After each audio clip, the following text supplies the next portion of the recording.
Good evening, everyone. Good evening, Agam.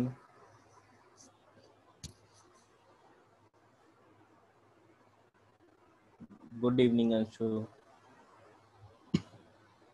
2 minute हम wait कर ले रहे, फिर स्टार्ट करते हैं, ठीक है?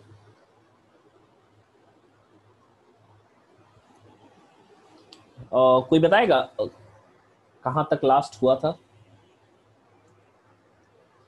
I think endo membrane system was completed. Yes, last topic vacuoles था जो कि हो चुका था.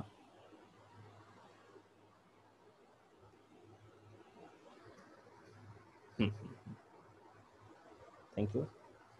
सो नेक्स्ट उसके आगे का हम स्ट्रक्चर पढ़ने जा रहे हैं. नेक्स्ट जो ऑर्गेनेल है, this is mitochondria. Next heading डालिएगा माइटोकॉन्ड्रिया. देखिए, माइटोकॉन्ड्रिया की मैं बात करूं तो एक्चुअली में हम कह सकते हैं इसको सिंपल लैंग्वेज में तो कहते हैं, आप लोगों ने पहले भी 8 में भी क्लासेस में पढ़े होंगे, ठीक है, कि ये powerhouse of the cell होता है. एक्चुअली ये powerhouse of the cell हम लोग इसे कहते क्यों है? सिंपल सा है कि पावर हाउस का मतलब क्या होगा, जरूर ये चीज कोई ना कोई एनर्जी से रिलेटेड चीज होगा, ठीक है, या एनर्जी से इसका कोई रिलेशन होगा, कोई कंसर्न होगा. तो powerhouse of the cell actually हम कह सकते हैं कि mitochondria is involved in the process of oxidative phosphorylation. And phosphorylation का मतलब क्या होता है? एक वर्ड होता है, इसे फॉस्फोराइलेशन कहते हैं. समझिएगा, पहले लिखवाते हैं. फॉस्फोराइलेशन, फॉस्फोराइलेशन कहने का मतलब है कि फॉस्फोरस रिच कंपाउंड बनना. फॉस्फोरस रिच कंपाउंड बनना, ठीक है. ये फॉस्फोरस रिच कंपाउंड होता कौन सा है? तो हम जानते हैं एक कंपाउंड होता है एडिनोसिन ट्राइफॉस्फेट. ट्राई मैंने लिखा है, आप देखो यहाँ पे, ट्राई का मतलब 3, मतलब फॉस्फेट जो है ये काफी ज्यादा क्वांटिटी में 3 है, और इसको शॉर्ट में इसका एब्रीविएशन हम करते हैं एटीपी के नाम से. तो एक्चुअली में एटीपी का जनरेशन होता है माइटोकॉन्ड्रिया के अंदर. और एटीपी का जनरेशन किसके अंदर हो रहा है? तो ऑक्सीजन के प्रेजेंस के कारण ही एटीपी सिंथेसाइज हो पाता है. इसीलिए हम कह सकते हैं कि माइटोकॉन्ड्रिया के अंदर जो फॉस्फोराइलेशन हो रहा है वो कैसा होगा? Oxidative phosphorylation. ये तो हम कह सकते हैं कि इसका फंक्शनल एस्पेक्ट हो गया कि हाँ, ये फंक्शनल कैसे फंक्शन कर पा रहा है. तो ये सिंपल सा चीज है, ऑक्सीजन के प्रेजेंस में फॉस्फोरस रिच कंपाउंड एटीपी का फॉर्मेशन करता है. किससे करता है? तो ये फूड से करता है. फूड मेनली हम कंसीडर करते हैं मोस्ट ऑफ द केसेस में ग्लूकोज.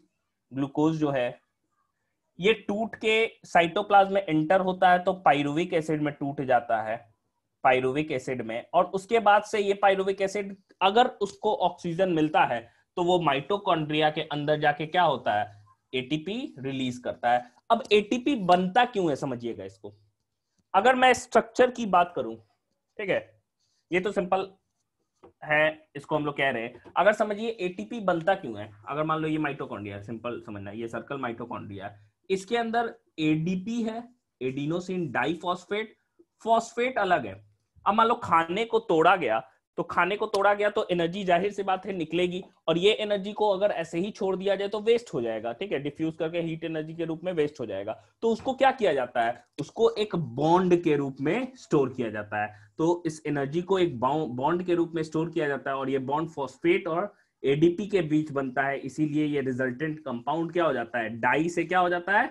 ट्राइफॉस्फेट, एटीपी बन जाता है. मतलब एटीपी, और जब भी हमको एनर्जी चाहिए होगा वापस, तो एटीपी वापस टूट जाता है माइटोकॉन्ड्रिया के, हम इसको मैट्रिक्स बोलते हैं, उसके मैट्रिक्स के अंदर एडीपी और फॉस्फेट में, और एनर्जी क्या हो जाता है? रिलीज हो जाता है, ठीक है.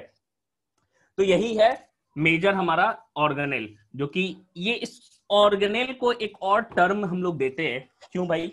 इसके साथ एक और ऑर्गेनेल होता है प्लास्टिड, इसको हम सेमी ऑटोनोमस ऑर्गेनेल भी कहते हैं. Semi autonomous organelle. क्यों भाई? क्यों सेमी ऑटोनोमस ऑर्गेनेल कह पा रहे? क्योंकि माइटोकॉन्ड्रिया अपना फंक्शन को कंट्रोल कर सकता है, क्योंकि इसके अंदर अपना ही डीएनए होता है, आरएनए भी प्रेजेंट होता है, और ये प्रोटीन भी बना सकता है, ठीक है.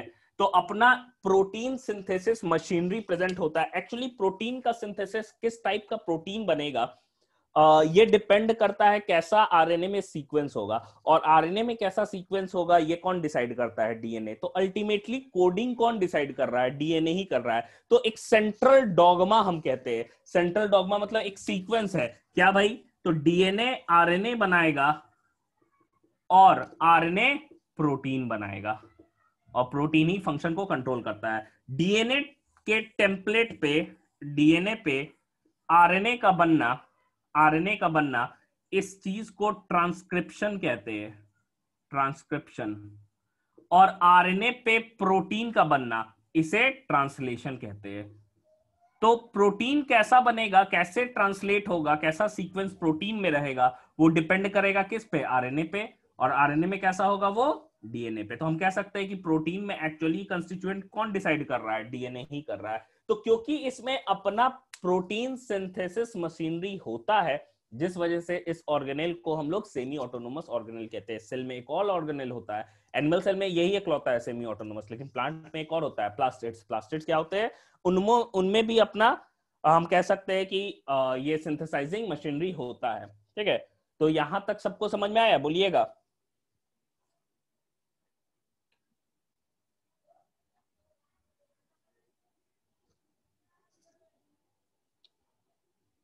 सर एक बार सेमी ऑटोनोमस एक बार और। सेमी ऑटोनोमस फिर से बता दे। देखिए, सेमी का मतलब क्या होगा? आधा। ऑटोनोमस बॉडी हम कहते हैं ना, जो अपने फंक्शन को कंट्रोल करता है।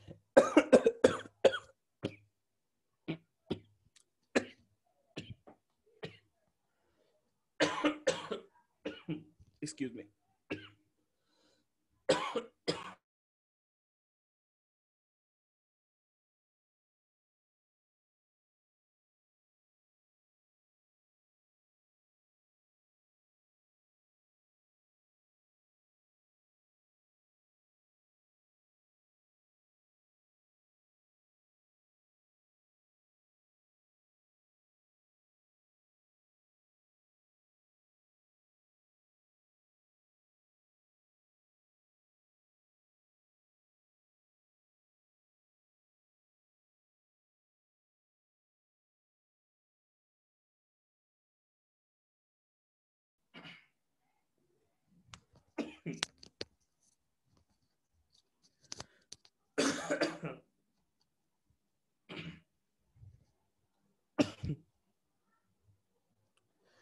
हाँ, तो देखिए, सेमी ऑटोनोमस ऑर्गेनेल हम बोल रहे हैं जो अपने फंक्शन को खुद ही कंट्रोल कर सकता है, लेकिन पूरे फंक्शन को कंट्रोल नहीं कर पाता है। इसमें अपना प्रोटीन सिंथेसिस मशीनरी इसके पास अपना होता है। जो प्रोटीन सिंथेसिस मशीनरी है क्या भाई? तो डीएनए इसके पास अपना है, आरएनए, और आरएनए होगा तो क्या बनाएगा? प्रोटीन बनाएगा ही। तो डीएनए आरएनए इसमें प्रेजेंट होता है, जिसकी वजह से अपना फंक्शन को ये कंट्रोल कर सकता है। ठीक है, चलिए लिखते हैं इसको।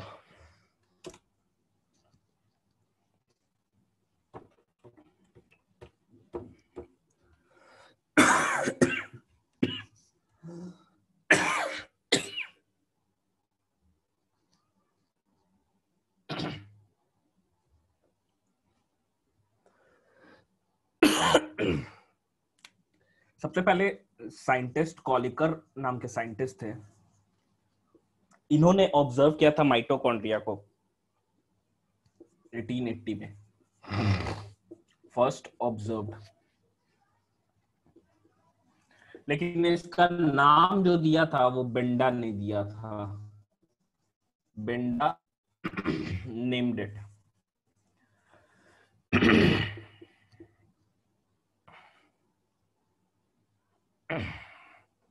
अगर मैं डायमीटर की बात करूं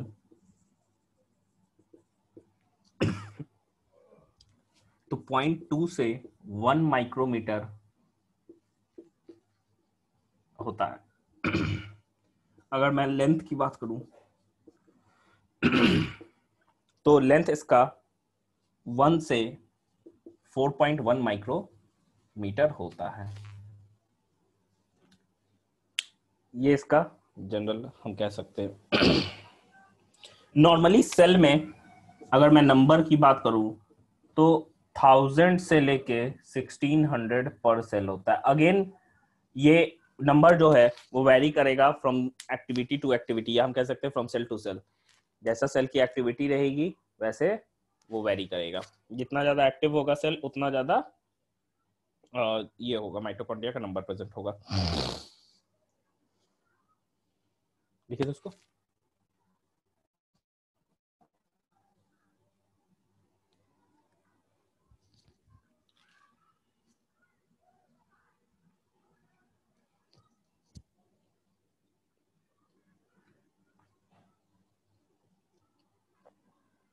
आगे देखिए।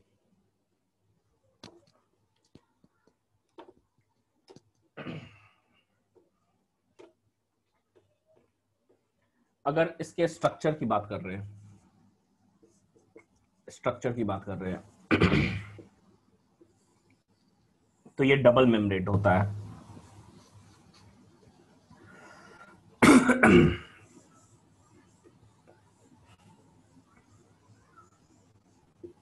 ठीक है, को बड़ा बना रहे।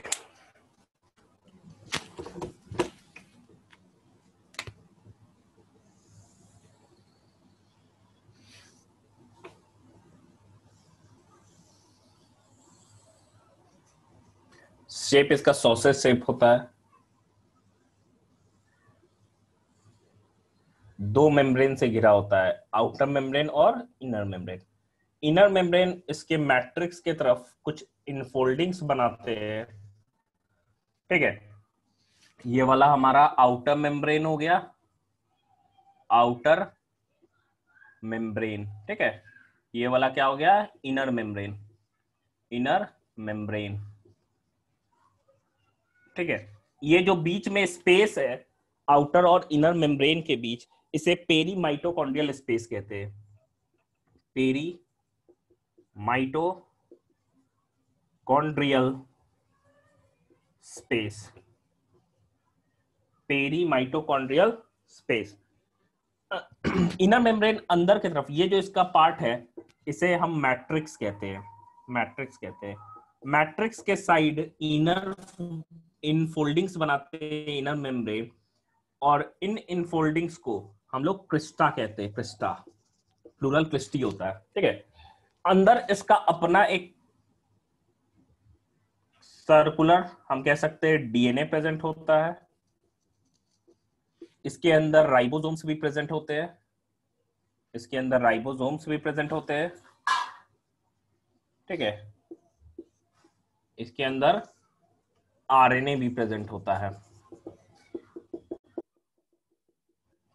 ये कुछ इसका ऐसा स्ट्रक्चर होता है। बनाइए तो इसको जल्दी से, 2 मिनट।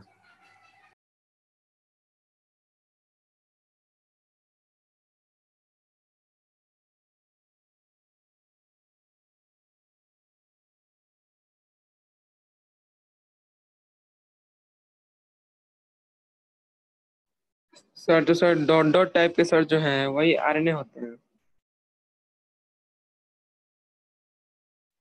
क्या चीज? तो उसमें लगी डॉट या कॉमा शेप के वही आरएनए। हाँ यही आरएनए, लाइन टाइप का है।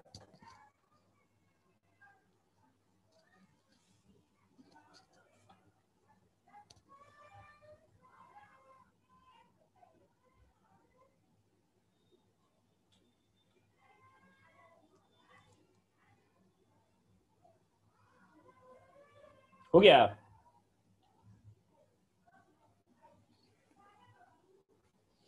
इसके इन फोल्डिंग्स पे ना यहाँ एक पार्टिकल प्रेजेंट होता है। ठीक है, जिसमें एक्चुअली एटीपी का सिंथेसिस होता है। ये जो पार्टिकल है इसे हम लोग F1 F0 पार्टिकल बोलते हैं, या इन्हें हम ऑक्सीसोम्स बोलते हैं, ऑक्सीसोम्स। ठीक है, F1 F0, यही एक्चुअली क्या हो रहा है, एटीपी का सिंथेसिस होता है। इसके इनर मेम्ब्रेन पे ऐसा पार्टिकल, स्टडेड पार्टिकल जैसा होता है, जिसमें हेड होता है और नेक होता है उसका, और इन पार्टिकल्स को F1 F0 पार्टिकल, या इसे हम ऑक्सीसोम्स के नाम से जानते हैं।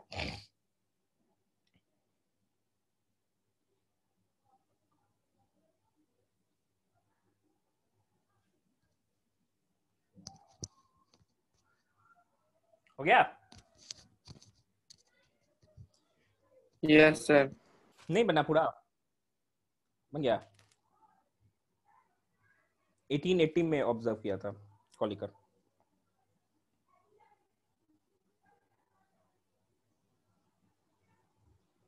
चलिए नेक्स्ट, इसके बाद से ये हो गया इसका स्ट्रक्चर।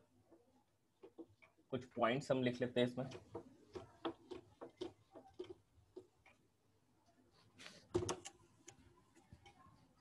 लिखेंगे due to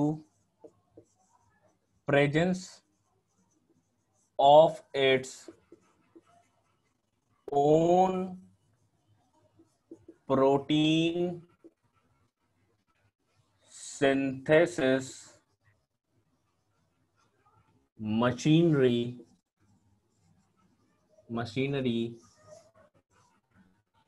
own protein synthesis machinery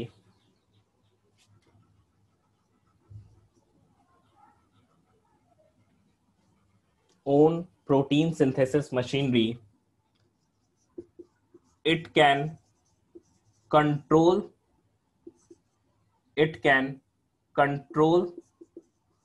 most of its function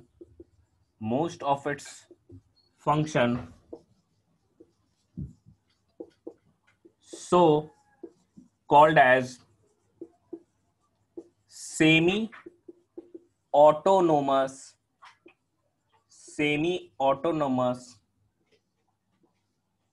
organelle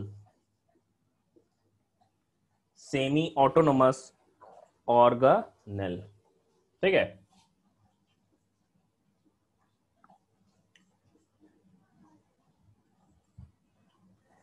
लिखेंगे next point, in it through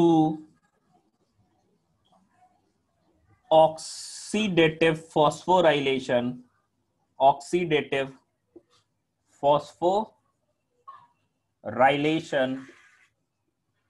through oxidative phosphorylation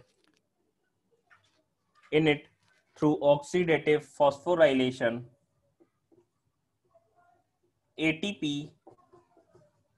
ATPs are synthesized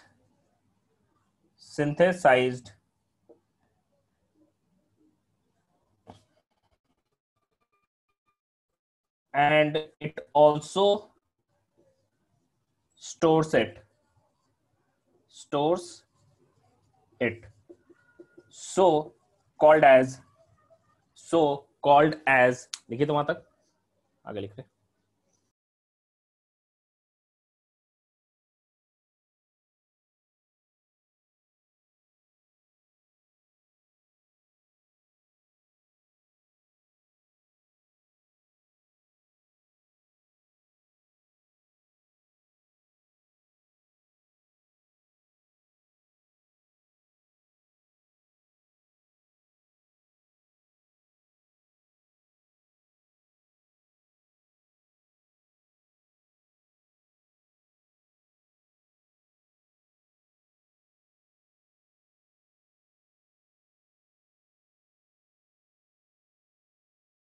हो गया सर।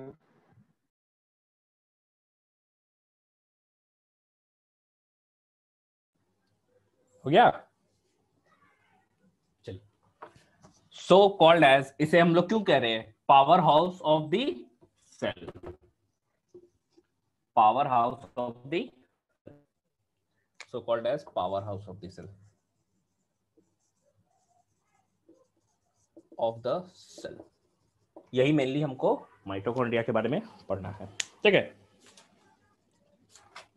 नेक्स्ट इसके बाद से जो ऑर्गेनेल है हमको वो पढ़ना है प्लास्टिड्स,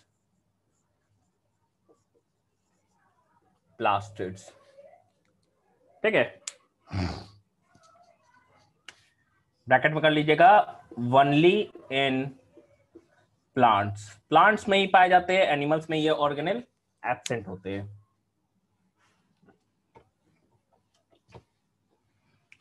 अब देखिए प्लास्टिड्स जो है पिगमेंट के आधार पे हम कह सकते हैं ऑन द बेसिस ऑफ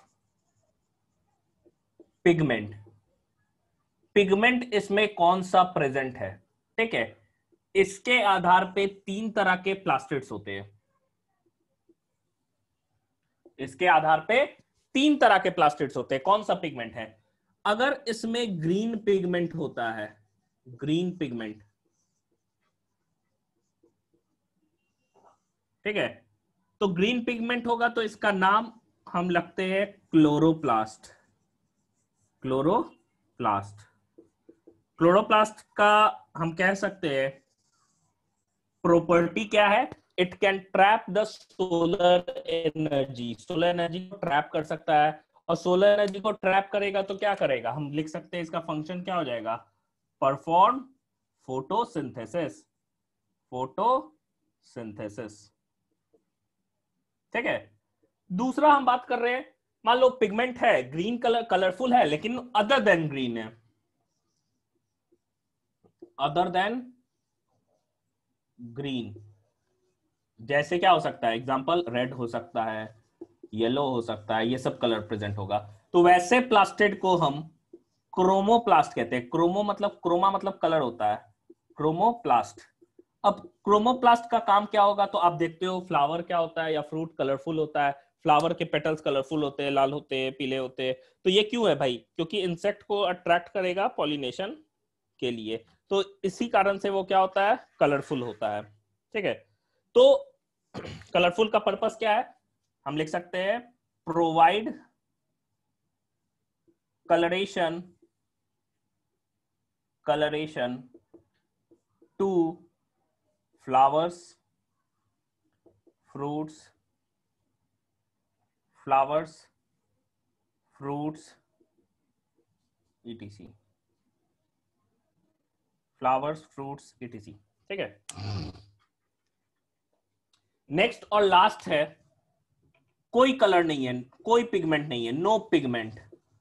तो वैसे प्लास्टिड जिसमें कोई पिगमेंट नहीं होता है उन्हें हम ल्यूको वर्ड यूज करते हैं, ल्यूकोप्लास्ट, ठीक है। क्यों? क्योंकि कोई पिगमेंट नहीं होगा तो वह कैसा कलर का होगा? व्हाइट कलर का होगा। व्हाइट कलर का कोई पिगमेंट नहीं है, तो ये क्या काम करता है? स्टोरेज ऑफ फूड का काम करता है, स्टोरेज ऑफ फूड, फूड को स्टोर करने का काम करेगा, ठीक है। लिखिए तो ये वाला फ्लो चार्ट बनाइए तो।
हो गया।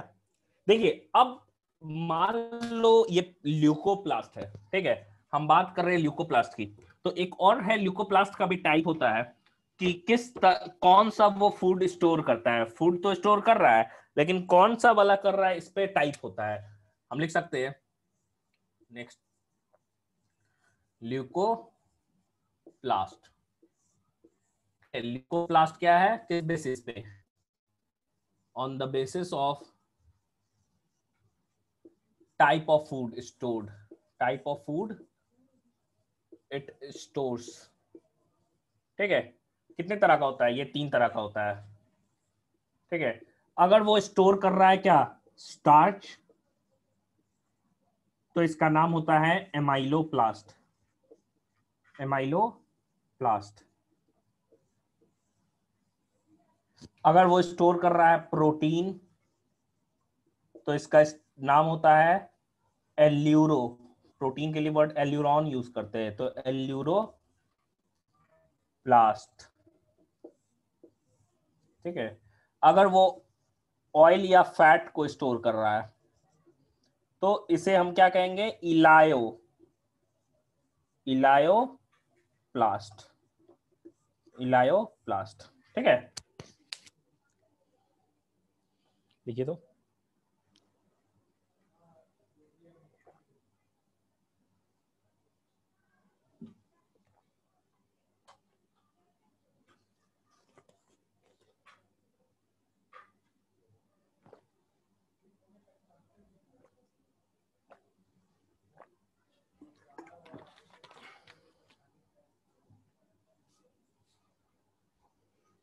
हो गया?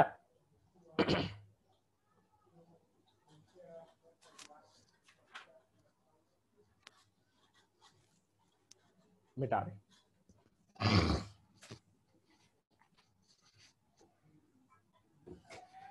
अब हम बात करते हैं, ये तो टाइप था या क्लासिफिकेशन था।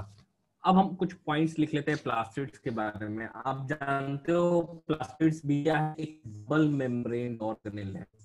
Double membraned organelle. Double membraned organelle.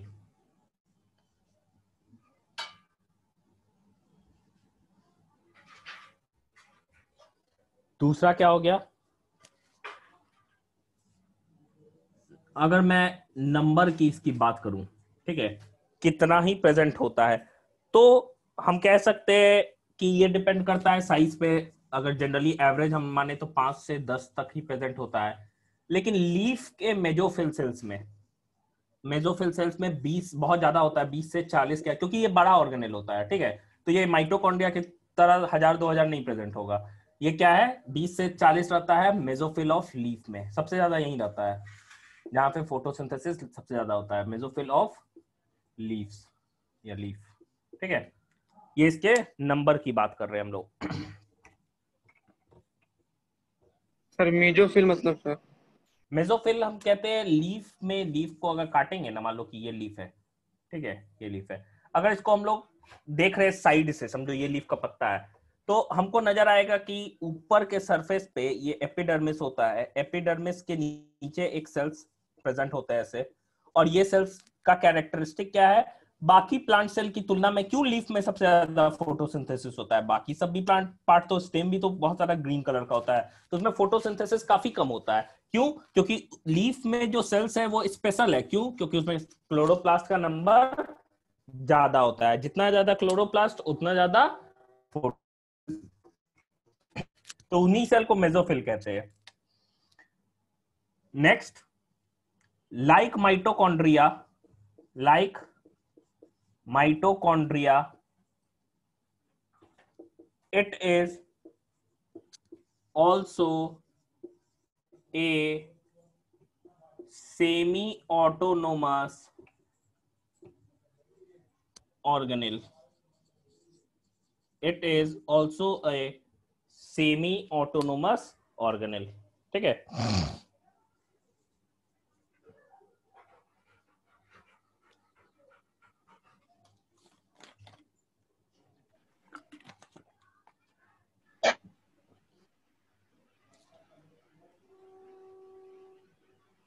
Sir, बोलिए sir, it बोलिए। is possible that some chloroplast get converted into chromoplast. क्या चीज? फिर से बोलिएगा। Some chloroplast get converted into chromoplast. All the plastids can interconvert into each other except chromoplast never transforms into chloroplast. Chromoplast कभी chloroplast नहीं बनेगा। बाकी chloroplast जब चाहे और ट्रांसफॉर्म होते रहता है, क्रोमोप्लास्ट भी बन सकता है, ये ल्यूकोप्लास्ट भी बन सकता है, ठीक है, ल्यूकोप्लास्ट भी क्लोरोप्लास्ट बन सकता है, ये भी क्रोमोप्लास्ट बन सकता है। लेकिन क्रोमोप्लास्ट जो होता है ना, वो कभी क्लोरोप्लास्ट नहीं बनता। ये एक बाकी हर प्लास्टिड एक दूसरे में चेंज हो सकता है except chromoplast never transform into a chloroplast, ठीक है। अब देखिए इसके स्ट्रक्चर की हम बात कर रहे हैं।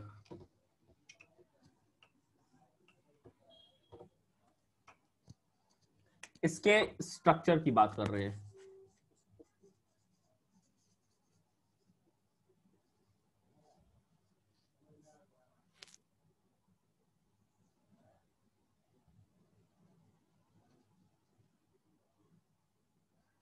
तो ये भी एक डबल मेम्ब्रेन है।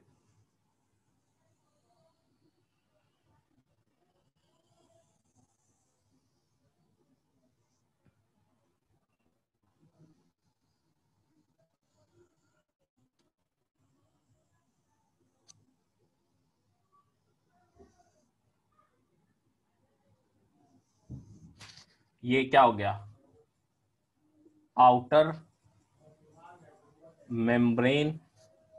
ये वाला क्या हो गया, इनर मेम्ब्रेन। ठीक है, ये क्या है, इसके अंदर का मैट्रिक्स वर्ड हम लोग नहीं यूज करते, इसको स्ट्रोमा बोलते हैं, स्ट्रोमा। ठीक है, स्ट्रोमा में देखा गया है क्वाइन लाइक स्ट्रक्चर्स प्रेजेंट होते हैं, और ये क्वाइन लाइक स्ट्रक्चर्स स्टैक लगा के, ऐसे तरह के स्ट्रक्चर है जो कि स्टैक लगा के प्रेजेंट है। ठीक है, और ये एक क्वाइन लाइक स्ट्रक्चर को हम क्या कह रहे हैं, अगर मैं बात करूं, ये ऐसे है और ऐसे है। ठीक है, ये एक एक जो इसमें है, एक क्वाइन लाइक स्ट्रक्चर, इसे हम थाइलाकॉइड बोलते हैं, थाइलाकॉइड। और ये जो स्टैक लगा है थाइलाकॉइड का, इस स्टैक को ग्रैनम बोलते हैं। तो बहुत सारे नॉर्मली हम देखते हैं कि अगर स्ट्रक्चर में देखा जाए, ग्रैनम की बात करें तो लगभग 20 से लेके 100 तक ये वेरिएबल है। ठीक है, 20 से लेके 100 तक ग्रैनम प्रेजेंट होते हैं। ये थाइलाकॉइड के ही अंदर क्या होता है, इसके इनर मेम्ब्रेन पे क्लोरोफिल पाया जाता है। ठीक है, इसके इनर मेम्ब्रेन पे क्लोरोफिल पाया जाता है थाइलाकॉइड के अंदर। तो एक्चुअली में फोटोसिंथेसिस कहाँ हो रहा है, या लाइट ट्रैपिंग कहाँ हो रहा है, क्लोरोफिल के अंदर ही हो रहा है, सॉरी थाइलाकॉइड के अंदर ही हो रहा है। तो ऐसे स्टैक्स प्रेजेंट है।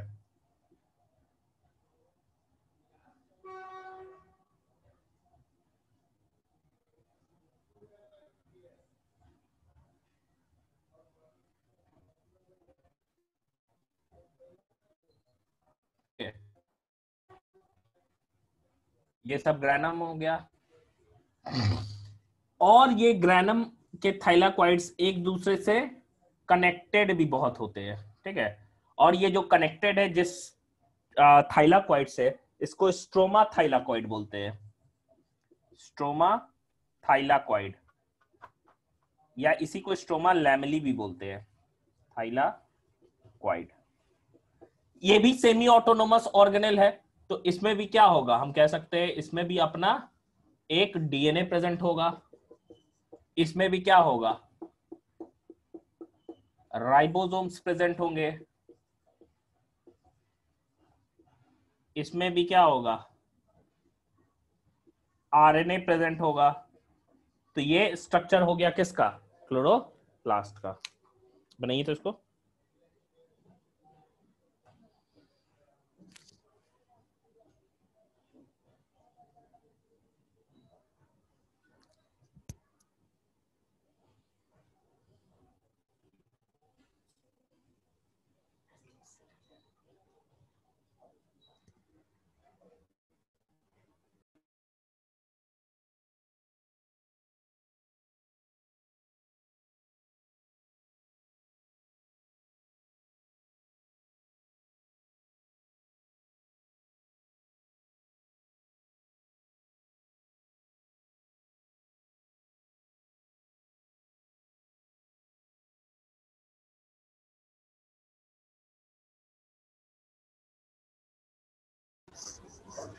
हो गया।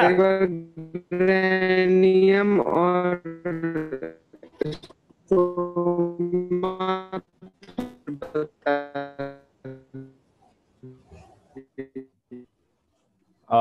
कौन बोल रहा है, शिखर? शिखर टाइप कर दीजिए, आपका आवाज क्लियर नहीं है। लैमिला, लैमिला कहते हैं लेयर्ड स्ट्रक्चर को। ठीक है, ट्यूबुलर या लेयर्ड स्ट्रक्चर को लैमिला बोलते हैं हम लोग। LAMELLA होता है।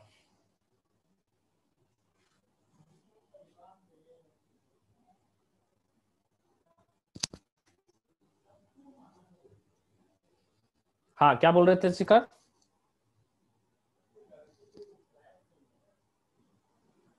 Explain granum and stroma thylakoid. ठीक है, ग्रैनम बोल रहे जो स्टैक है ना थाइलाकॉइड का, ठीक है, इस थाइलाकॉइड के स्टैक को ग्रैनम बोलते हैं। और ग्रैनम में जो थाइलाकॉइड होता है, एक थाइलाकॉइड दूसरे ग्रैनम के थाइलाकॉइड से जुड़ा भी होता है बीच बीच में चैनल्स के थ्रू, जिसे स्ट्रोमा थाइलाकॉइड कहते हैं, जिसे हम लोग स्ट्रोमा थाइलाकॉइड कहते हैं या स्ट्रोमा लैमेली भी बोल सकते हैं। ठीक है, तो ये हमारा ये हमारा हो गया प्लास्टिड्स। ठीक है, इसके बाद से नेक्स्ट ऑर्गेनेल जो हमें पढ़ना है वो पढ़ना है राइबोसोम्स। नेक्स्ट ऑर्गेनेल पढ़ना है राइबोसोम्स। नेक्स्ट ऑर्गेनेल पढ़ना है राइबोसोम्स।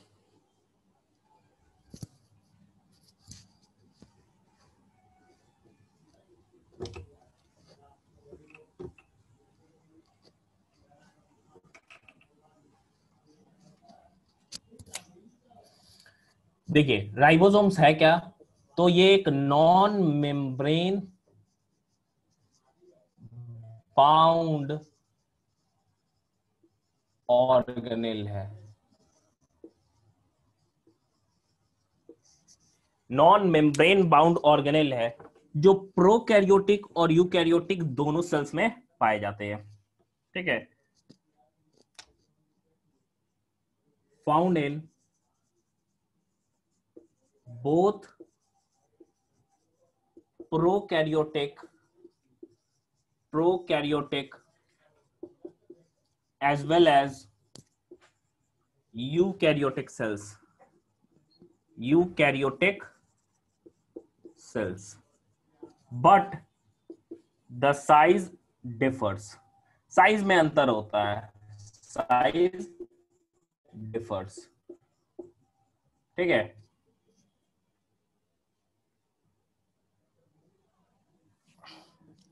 its size is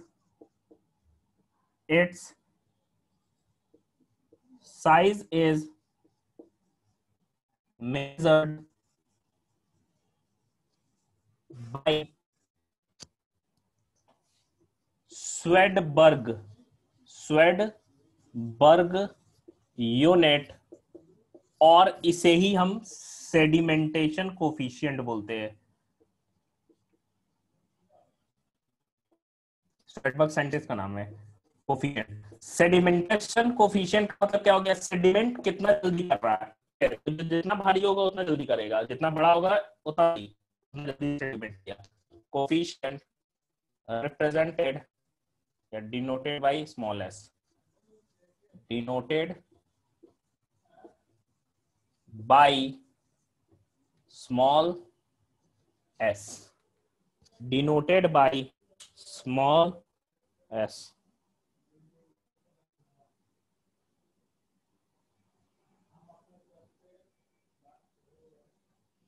ठीक है, मेन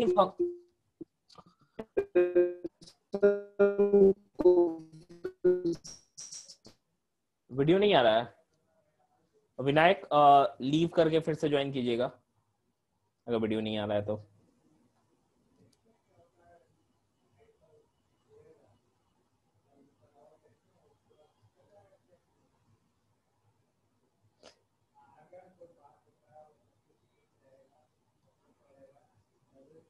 वीडियो ही नहीं आ रहा है। अगम में अब आ रहा है, देखिए तो।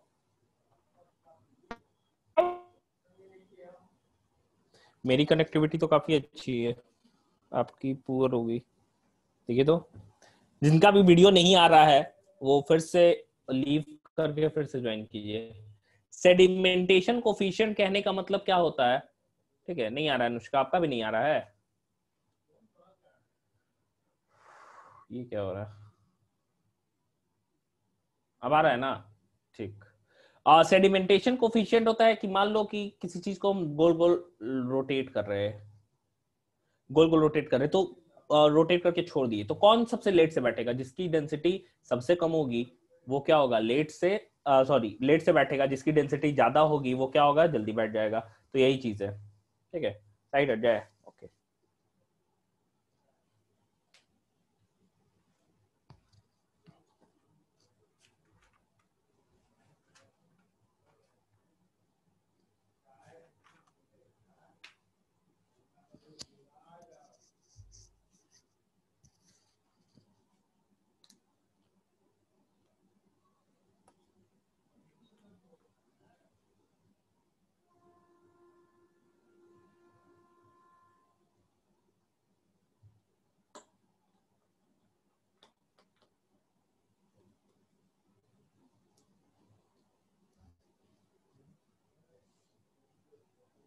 हाँ एस है, small S.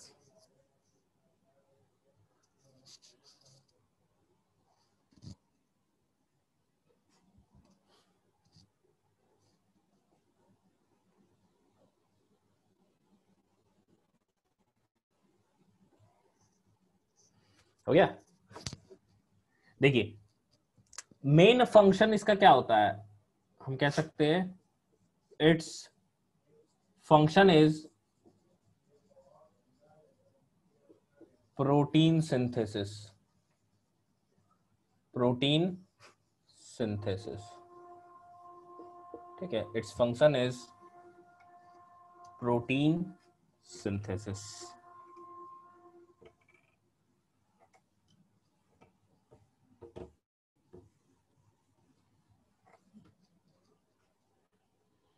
its function is protein synthesis।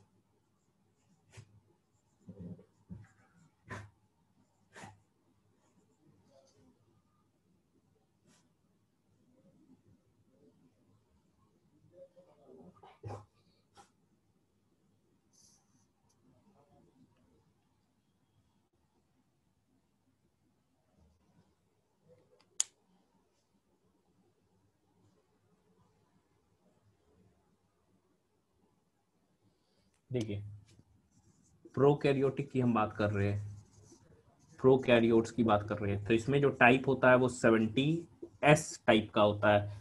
इसमें दो सब यूनिट है, एक स्मॉलर सब यूनिट है जिसे हम 30s कहते हैं, ये स्मॉलर है, स्मॉलर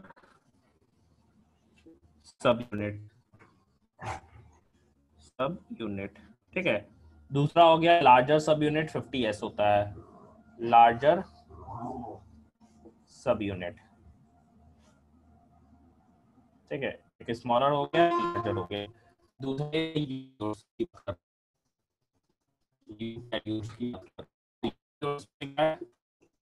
ATS, इसमें दो है, स्मॉलर वाला 40s सब यूनिट होता है, स्मॉलर सब यूनिट, लार्जर सब यूनिट, लार्जर सब यूनिट, ठीक है। ये हो गया 60s लार्जर सब यूनिट। तो यही दोनों प्रोकैरियोट और यूकैरियोट में डिफरेंस है राइबोसोम में। लिखिए तो दोनों, देखिए मिला के 80s होना चाहिए, वो 100 होना चाहिए, लेकिन क्योंकि एक दूसरे में ये धसा हुआ होता है तो उसका साइज 80 की जगह 70 हो जाता है।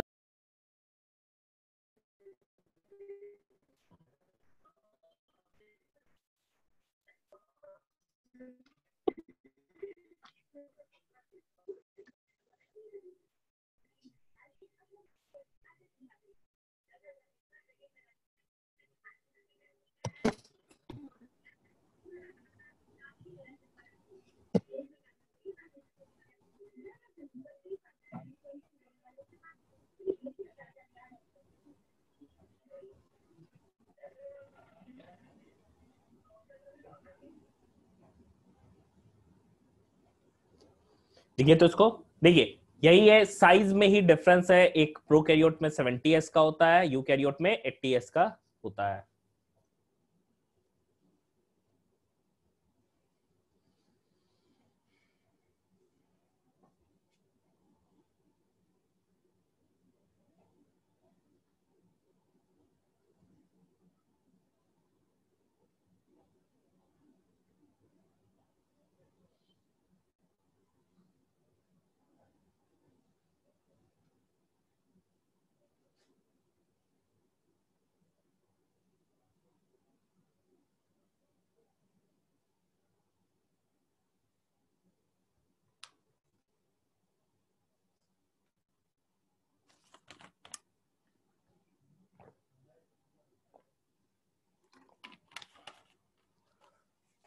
हो गया।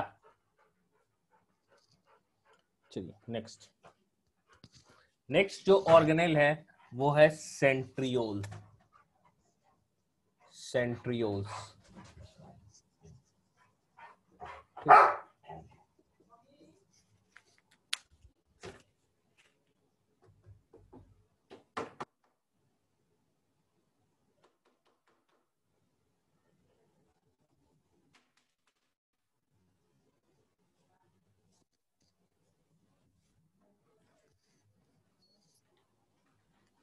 नेक्स्ट जो ऑर्गेनेल पढ़ना है वो है सेंट्रियोल। अगर हम सेंट्रियोल की बात करें तो सेंट्रियोल एक हम कह सकते हैं हॉलो सिलिंड्रिकल ऑर्गेनेल है, सिलिंड्रिकल ऑर्गेनेल जो कि सिर्फ और सिर्फ एनिमल में पाया जाता है। जिस तरह प्लास्टिड प्लांट सेल का कैरेक्टरिस्टिक प्रॉपर्टी है, उसी तरह सेंट्रियोल क्या है एनिमल में organelle which is found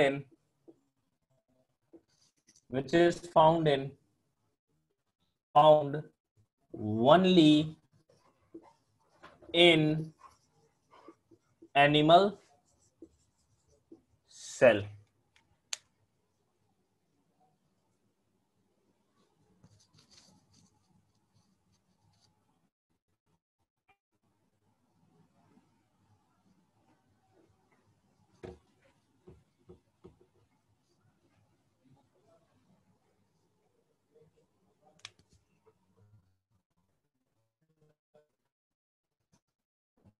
Holocentric organelle which is found only in animal cell। ठीक है, कैसा स्ट्रक्चर है? अब ये सेंट्रियोल दो होता है, पेयर्ड ऑर्गेनेल है। ठीक है, एनिमल सेल में सेंट्रियोल दो रहता है और दोनों एक दूसरे पे म्यूचुअली परपेंडिकुलर रहता है। ठीक है, म्यूचुअली परपेंडिकुलर रहता है।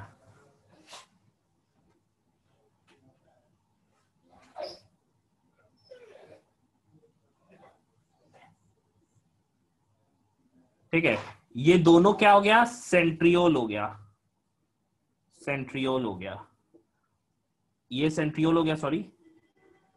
और ये दोनों को मिला के समझिए, दोनों सेंट्रियोल को मिला के, ये दोनों सेंट्रियोल को मिला के बोला जाता है सेंट्रोसोम। दोनों एक दूसरे पे क्या 90 होता है। ठीक है, तो एनिमल सेल में ऐसा पाया जाता है। फंक्शन की हम बात करें तो ये सेल डिवीजन में हेल्प करता है, it helps in cell division, cell division. ठीक है, नहीं तो इसको बोर्ड नहीं क्लियर है।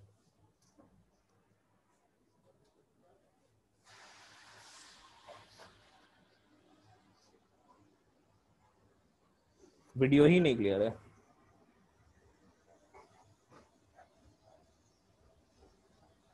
देखिए तो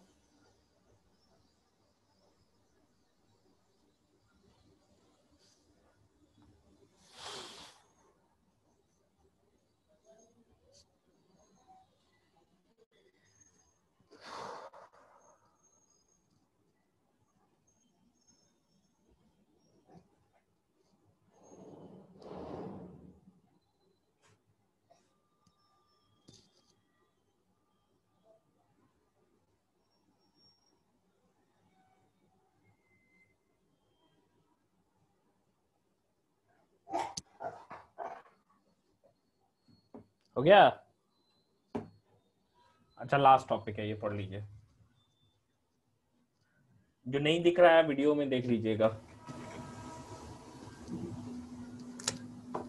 हम बात कर रहे हैं लास्ट अपना पार्ट, साइटोप्लाज्म खत्म हो गया, न्यूक्लियस। ये भी डबल मेम्ब्रेन होता है, डबल मेम्ब्रेन होता है। ठीक है, मेनली इसका काम कैसा होता है? तो ये जेनेटिक मटेरियल को कंटेन करता है।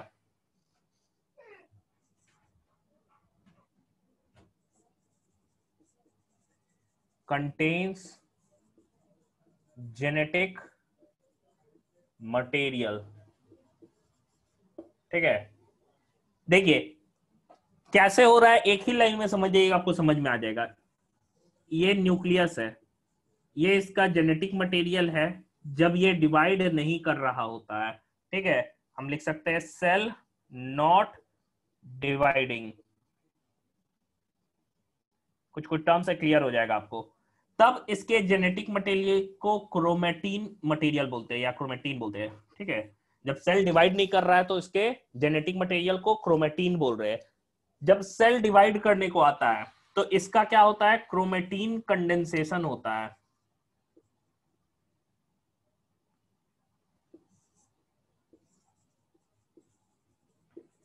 क्रोमेटीन कंडेंसेशन होता है, और ये क्रोमेटीन हम कह सकते हैं रॉड लाइक स्ट्रक्चर्स में चेंज हो जाता है, रॉड लाइक स्ट्रक्चर में चेंज हो जाता है, जिसे हम क्रोमोसोम्स कहते हैं, क्रोमोसोम्स, जिसे हम क्रोमोसोम्स कहते हैं। क्रोमोसोम बना क्या चीज से होता है, तो क्रोमोसोम डीएनए और प्रोटीन से बना हुआ है। क्रोमोसोम डीएनए और प्रोटीन से बना हुआ है, ठीक है। ये डीएनए और प्रोटीन से बना होता है क्रोमोसोम, ठीक है। डीएनए और प्रोटीन से बना होता है क्रोमोसोम।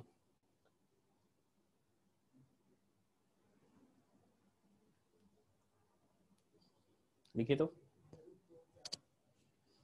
जिनको भी दिख रहा है लिखिए, जिनको नहीं दिख रहा है वीडियो में देख लीजिएगा क्लियरली। ऐसे जो पूछना है पूछ सकते हैं।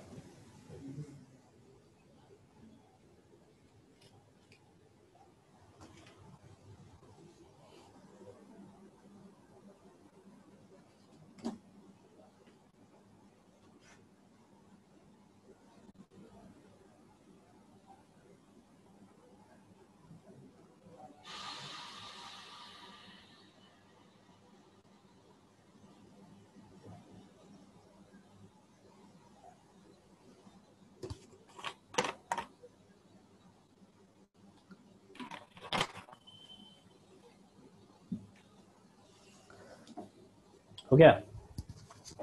इसके बाद से देखिए फिगर बना रहे, जीन किसको कहते हैं समझिएगा। डीएनए तक हम लोग देख लिए, क्रोमोसोम डीएनए से बना हुआ है। अब समझिए ये डीएनए है, ठीक है। डीएनए का कोई स्पेसिफिक पार्ट, मान लीजिए यहां से यहां तक का पार्ट जो है, ये पार्ट किसी कैरेक्टर के लिए कोड करता है। मान लो कि हेयर कलर हमारा कैसा होगा, ये पार्ट कोड कर रहा है। तो अगर डीएनए का कोई स्पेसिफिक पार्ट, हम लिख सकते हैं specific part of DNA, part of DNA responsible for a character, responsible for a character, उसी स्पेसिफिक पार्ट के लिए वर्ड क्या लिया गया है, जीन। उसे ही हम क्या कह रहे हैं, जीन कह रहे हैं। मतलब क्रोमेटिन कंडेंस होगा, क्रोमोसोम बनाएगा, क्रोमोसोम डीएनए प्रोटीन से बना हुआ है, और डीएनए का वो स्पेसिफिक पार्ट जो किसी कैरेक्टर के लिए कोड करता है, उसे ही जीन कहते हैं। तो हो सकता है एक जीन इतना भी बड़ा हो सकता है, एक जीन इतना भी बड़ा हो, क्योंकि इतना बड़ा जीन एक ही कैरेक्टर के लिए कोड कर रहा है, ठीक है। तो इस पर्टिकुलर पार्ट को, स्पेसिफिक पार्ट को ही हम क्या कहते हैं, जीन कहते हैं, ठीक है।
हो गया।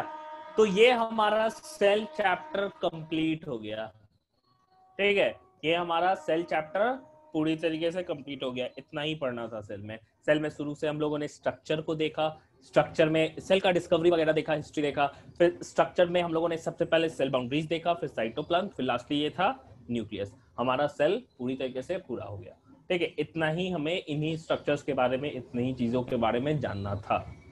यहां तक सबको समझ में आया? सेल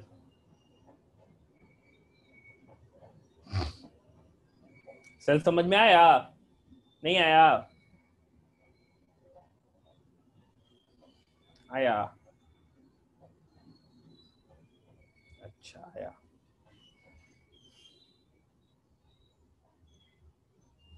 तो इतना ही था। देखिए इसके बाद से टिश्यूज ही पढ़ना है नेक्स्ट क्लास में हम लोगों को, ठीक है। सेल हमारा पूरा कंप्लीट हो गया।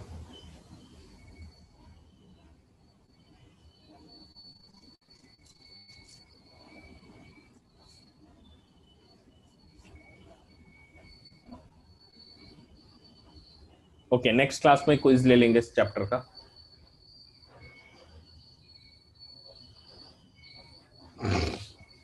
ठीक है, कुछ पूछना है किसी को?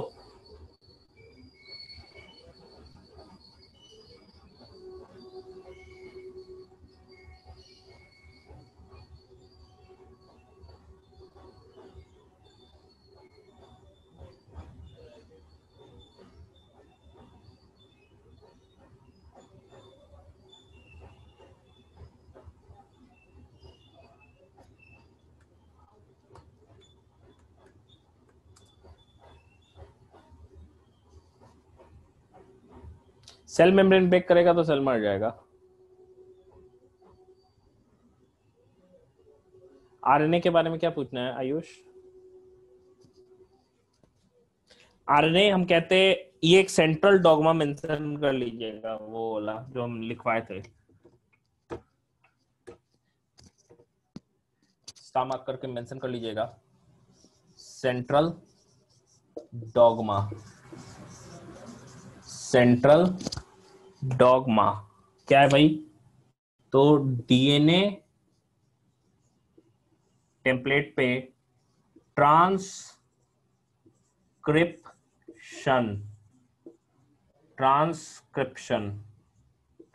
क्या होगा? आरएनए बनेगा।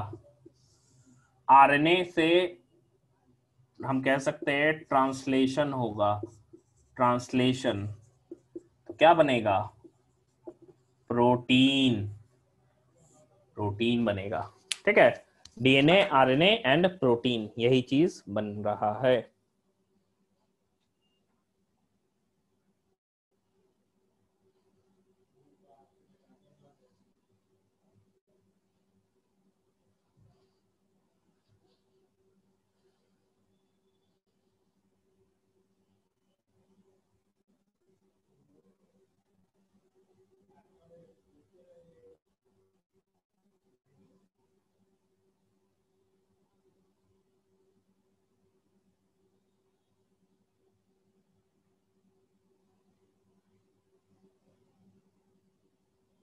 ट्रांसक्रिप्शन कहते हैं डीएनए टेम्पलेट पे आरएनए का बनना, इसे ही ट्रांसक्रिप्शन कहते हैं। डीएनए से आरएनए बनना ट्रांसक्रिप्शन, आरएनए से प्रोटीन बनना ट्रांसलेशन।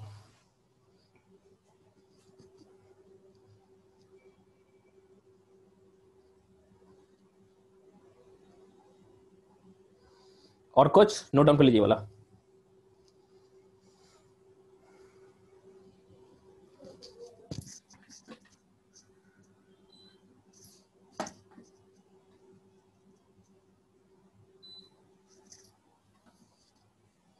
कुछ नहीं,